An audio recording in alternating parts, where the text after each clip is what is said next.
Hey guys, welcome back. I hope you are having an amazing day. Let's get right into the stories. The first one is an entitled people story. I've always believed in the power of hard work and responsible financial decisions. After years of dedication and saving, I finally achieved my dream of retiring comfortably with a beautiful house and a backyard pool.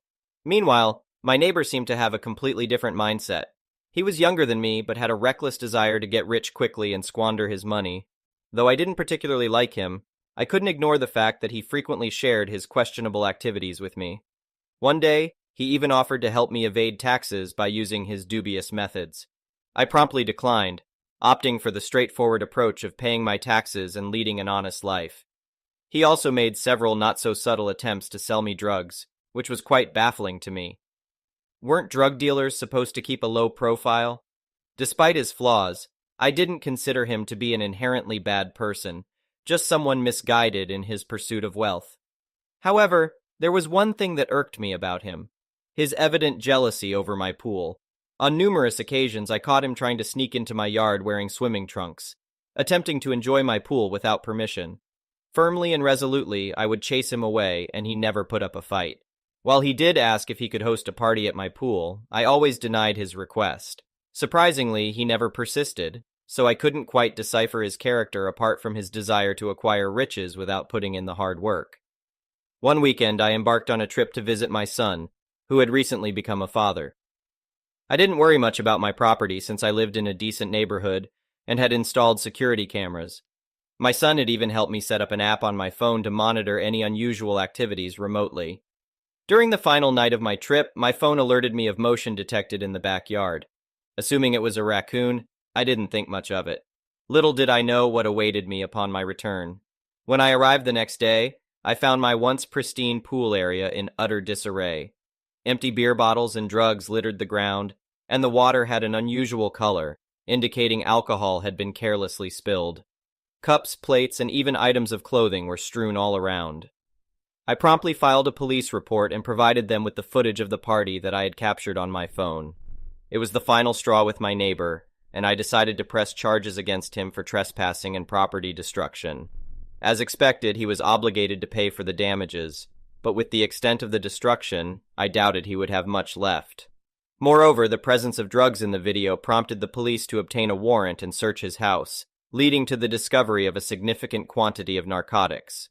Consequently, he faced charges related to drug possession and intent to distribute. While the trespassing charge might have seemed trivial in comparison, I couldn't let it slide. It was time for me to take matters into my own hands. I contacted the IRS, informing them about my neighbor's boastful claims of evading taxes in his business. I urged them to investigate further, which they promptly did. Unveiling his deceitful tactics, they discovered that he had been fraudulently writing off his business taxes by disguising them as large donations to a charity. However, upon investigation, they realized that the charity was merely a front, redirecting funds back into his personal account to evade taxes. It was a poorly constructed scheme, and the IRS saw through it immediately. Consequently, his business was shut down, and any prospects of starting a new venture were extinguished. I wasn't privy to the exact duration, but due to the multitude of charges against him, he was sentenced to spend a considerable amount of time behind bars. The guy who aspired to get rich without working and who had invaded my pool was now penniless and confined within prison walls. I don't wish ill upon anyone, but it was a poignant lesson about the consequences of pursuing wealth through illegal means. The next one is a pro-revenge story. So I live in a quiet little town in the Midwestern United States. My house is the last house at the end of a sleepy little dead-end road. A new guy moves in next door, let's call him Dick. Dick was probably one of those guys who was so popular in high school that he thought he had it made without doing any work and tried to spend the rest of his life living off being the cool guy. He's the type of guy who drives a lifted truck and a motorcycle. Don't get me wrong, I ride motorcycles myself. What I don't do is sit in my driveway at 2 a.m. and rev my engine. There's a bit of a downhill slope from the middle of the street to our houses at the end, and Dick likes to race down this hill, then lock his brakes and drift into his driveway. The first winter after he moved in, I noticed that my mailbox had been crushed, and there were fresh tire tracks in the snow leading down the street, over my mailbox, and into his driveway. A few days later, I saw Dick standing outside and asked about this. He denied the entire thing, saying he didn't know what happened to my mailbox and that it must have been a delivery guy or something. I figured whatever and fixed my mailbox. A few months later, the same thing happened again. I fixed my mailbox and moved on. Sometime later, this happened yet again. This time I was pretty pissed, so I talked to my cousin, who's a commercial welder, and had him make me a mailbox out of some scrap quarter-inch steel plate, which was mounted on a length of old railroad track for its post. A little bit of glue and some cedar shingles, and you'd never know it wasn't a typical wooden mailbox. Also, the railroad track post was sunk in concrete 4 feet into the ground. For the next several weeks, I waited with anticipation every time I heard his truck roaring down the street, but nothing. Until about 5 months later when I heard his truck, then a crash. By this time, I had forgotten about my mailbox and thought for sure he'd struck another car. I ran out to the street to see if anyone needed help, and there was his truck broadside against my mailbox, all smashed up. He saw me walk up and started yelling about how I had destroyed his truck and he'd make me pay, and he called the cops. A cop showed up to take his report, and Dick pointed out how my mailbox had been specifically designed to destroy his truck. I gotta admit, I got nervous at this point. The cop looked around at the truck and the construction of the mailbox, then turned back to us and asked me if I'd had trouble with my mailbox before. I explained how it had been smashed several times in the past year. The cop then said, "It's pretty clear what happened here. This is an obvious case of wanton destruction of property." My heart sank to the ground, and Dick got a smug look on his face. But then the cop turns to Dick and says, "I'm going to issue a citation for this, as well as reckless driving." You should have seen Dick's face at this point. He was boiling with rage as the cop wrote him 2 tickets and told him he needed to pay for the repair of the damaged wood on my mailbox. The metal was fine, hadn't even tilted it, but the wood camouflage had broken off. The next one is a petty revenge story. This actually happened many years ago now, but I was dining at a restaurant with friends around 9-ish in the evening. Not a fancy restaurant by any means, but an affordable, delicious option that's always open late. It wasn't busy, and there was one very bored waitress who looked to be in her 40s. She put on a perky face and took our orders. Being a picky eater, I asked for a burger with no lettuce or tomato. I'd ordered the exact thing dozens of times before with no real issues, but something was off about this waitress. "It comes with the lettuce and tomato, honey," she said like I was stupid. "Yeah," I laughed, thinking she was just teasing me at first. "I just want the cheese, though." "It just comes like that. That's how we make it, with lettuce and tomato," she said matter-of-factly. I looked at my friends for some sort of help and only received dumbfounded looks in return. I said as nicely as I could. "Would you just leave the lettuce and tomato off?" I was waiting for her to understand, but she acted like I was speaking nonsense. "Sorry, but that's just how we make it," she replied, clearly annoyed now. "But if you don't like it, just pick it off, sweetie." She finished taking our orders while I sat there, stunned. Picking off lettuce and tomato is easy enough, sure. But on rare occasions when the restaurant had forgotten to leave it off for me in the past, it usually left the bun soggy and tasting of the toppings I disliked. Hence why I asked for it not to be assembled that way. And I did everything I could, in my very confused state of mind, to be polite to this woman, especially because I started to wonder if she was 1, on drugs, 2, messing with me to win a bet, or 3, profoundly stupid. I did end up receiving a burger with lettuce and tomato, surprise, surprise, and the bun was soaked by the questionable-looking piled-on tomatoes. It even looked like they had managed to add more toppings than usual, and I wondered what I ever could have done to this strange waitress to make her mess with my hunger like that. Did I hurt her in a past life? I asked if I could at least get a fresh burger bun because it was so watery, and she just looked at me, exasperated, and said, "This again? Just pick it off. It's fine." I never made a scene, I never asked to speak to a manager, and I ate my fries and the parts of the burger I liked. I honestly don't really like confrontation, but I did get a bit of petty revenge in the end. On the table, I left her the oldest, dirtiest $1 bill from my friend's wallet as a tip, because you should always tip your servers.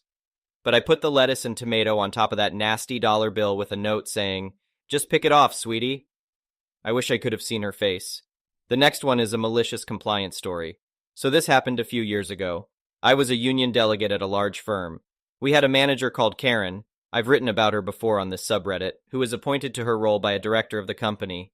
Let's call the director her uncle. Karen wasn't very clever. She hadn't finished high school and previously worked as a receptionist. She once told me 40 was half of 100. Karen is struggling in her job and basically does nothing. Her desk is a mess of paperwork. She also looks after all the small departments like records, security, stores, etc. If anyone takes on Karen, the director steps in and Karen gets a get-out-of-jail card. There were a few occasions when Karen got yelled at by a manager for making costly mistakes, and Karen was put on stress leave, and the manager got a warning. One of the paralegals, Sally, from records comes to me to say she thinks she's in trouble. Sally recently had 6 weeks leave. She was forced on leave due to having too much annual leave. Once you have more than 6 weeks, you are forced to go on leave until you have no more than 2 weeks. Sally tells me that HR and Karen enforced her on leave, and she submitted a paper leave form the same day Karen was put on stress leave. Sally went on leave, came back the same day as Karen. Sally's leave wasn't docked, she just got paid as per regular. While Karen was away, they replaced her with Paula, who found Karen hadn't really done any work for 7 months. I found Paula and casually asked about what happened. She told me that on day 1, she threw all the paperwork out and started over again. So I attended a meeting with Sally, Karen, and HR, knowing there isn't a record of Sally's leave. Karen starts the meeting on a verbal rampage about Sally not doing as she told her to do. Sally needs to go on leave now or else, and she doesn't want to hear excuses. I interject at this point and point out to HR that Karen's behavior is unacceptable, but we agree, QMC, that since Sally has over 8 weeks leave now, she will go on leave effective tomorrow. Sally submits a leave form to Karen, and we leave the meeting. Sally's leave is reduced on her payslip this time. No one questioned a thing. The next one is an entitled people story. I need to get this off my chest. As some of you may know, I'm a capybara farmer, and recently, due to the viral trend around these amazing creatures, my peaceful capybara farm has turned into a hotspot for self-entitled content creators looking for their next big viral video. They've trespassed, they've stolen, they've subjected my capybaras to stressful, inappropriate behaviors. I am deeply disturbed by their lack of respect and total disregard for the well-being of my animals, not to mention the breach of my privacy and property rights. But things escalated beyond belief. Just last week, one of these trespassers, a man looking for some adrenaline-filled footage, decided it would be a great idea to wrestle a capybara. Not only is this incredibly distressing for the animal, it's also dangerous. And surprise, surprise, the man ended up seriously injuring or losing part of his genitals. This man, the one who trespassed and harassed my animals, is suing me. Apparently, he thinks I'm responsible for damage to his reproductive organs that occurred while he was illegally on my property and distressing my animals. A few days ago, I woke up to find my capybaras all huddled together in one corner of the farm, clearly terrified. Upon investigating, I found a person dressed in a homemade capybara costume, trying to live among them for a 24 hours living as a capybara challenge. It's clear there was some sort of sexual element. Not only had they trespassed onto my property in the dead of night, but they were also equipped with various props and toys they thought capybaras played with, a beach ball and a squeaky toy, among other less tasteful things. They were actively trying to coerce my capybaras into engaging with these objects' toys for their video, causing immense stress to the animals. When I confronted them, their response was shocking. They argued that they were doing the capybaras a favor by making them famous. They truly saw nothing wrong with their actions. I had to call the authorities to have them removed from my property.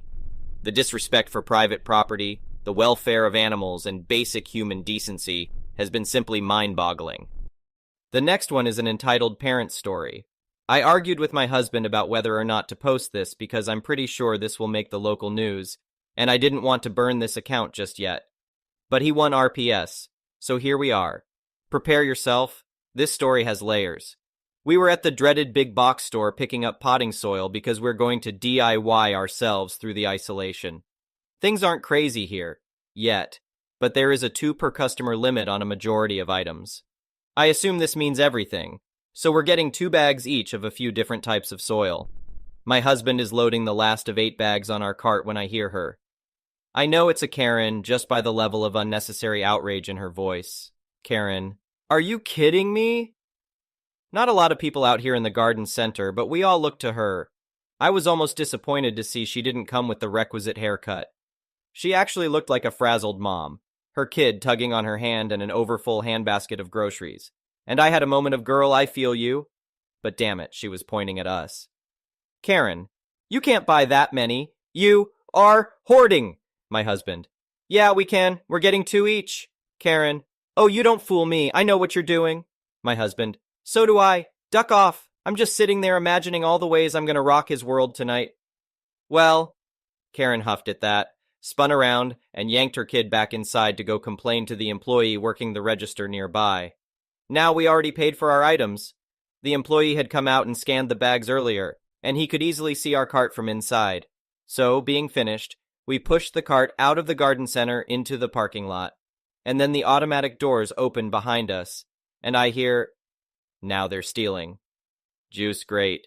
We load the soil in the car and turn around to bring the cart back and look at plants. By the time we get back, Karen has given up on trying to convince the employee we're the Bonnie and Clyde of dirt and is now trying to negotiate skipping somebody in line. She has a child, you see, in her handbasket. Well, it's just so full and heavy. Could she please just scooch right on in here real quick and it'll just be an extra second, she swears. The woman Karen is trying to skip is young, maybe college age, and wearing a face mask. Not a medical mask, but the stretchy kind you'd wear while riding a motorcycle or when you're skiing.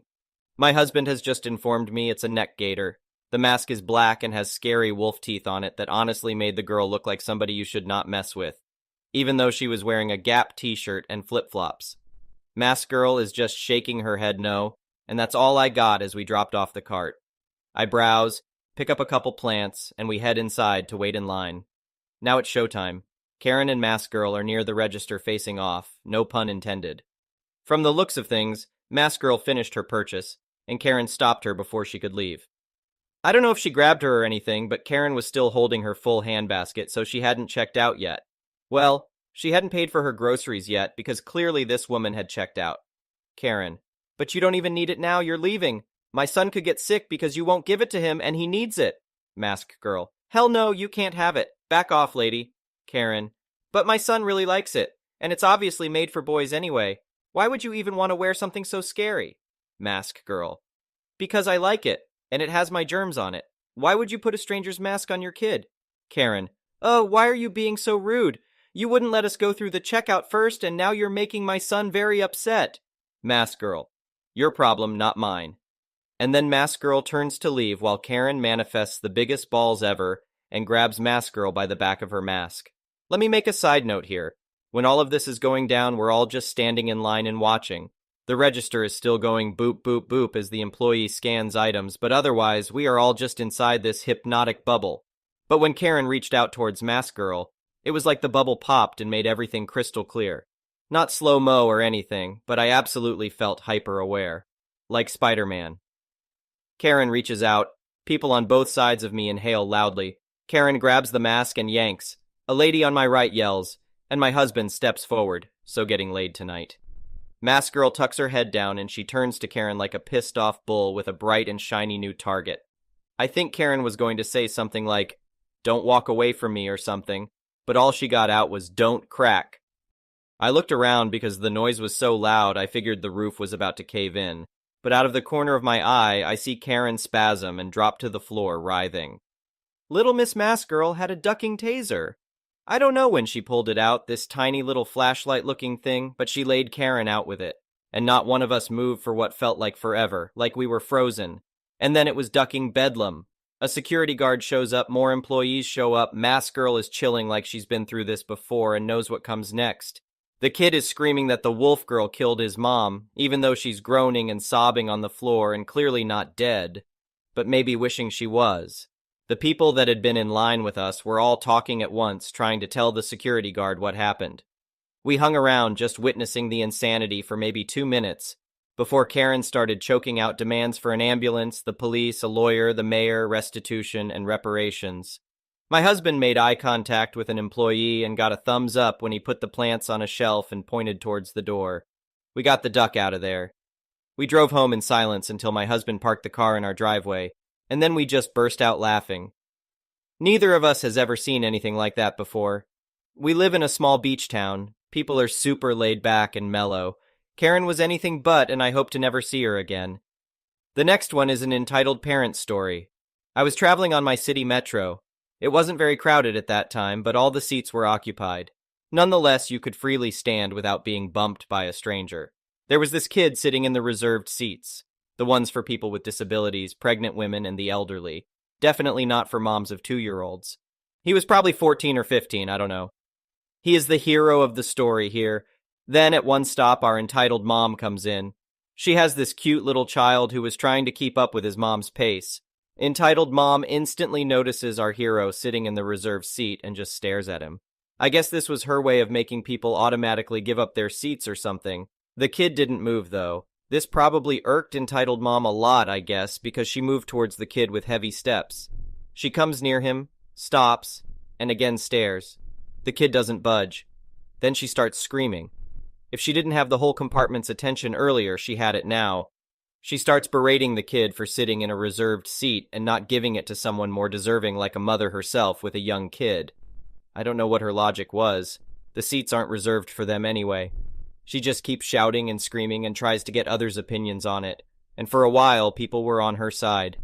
Then the kid, out of nowhere, rolls up the right side of his jeans and detaches the artificial leg, placing it in front of entitled mom.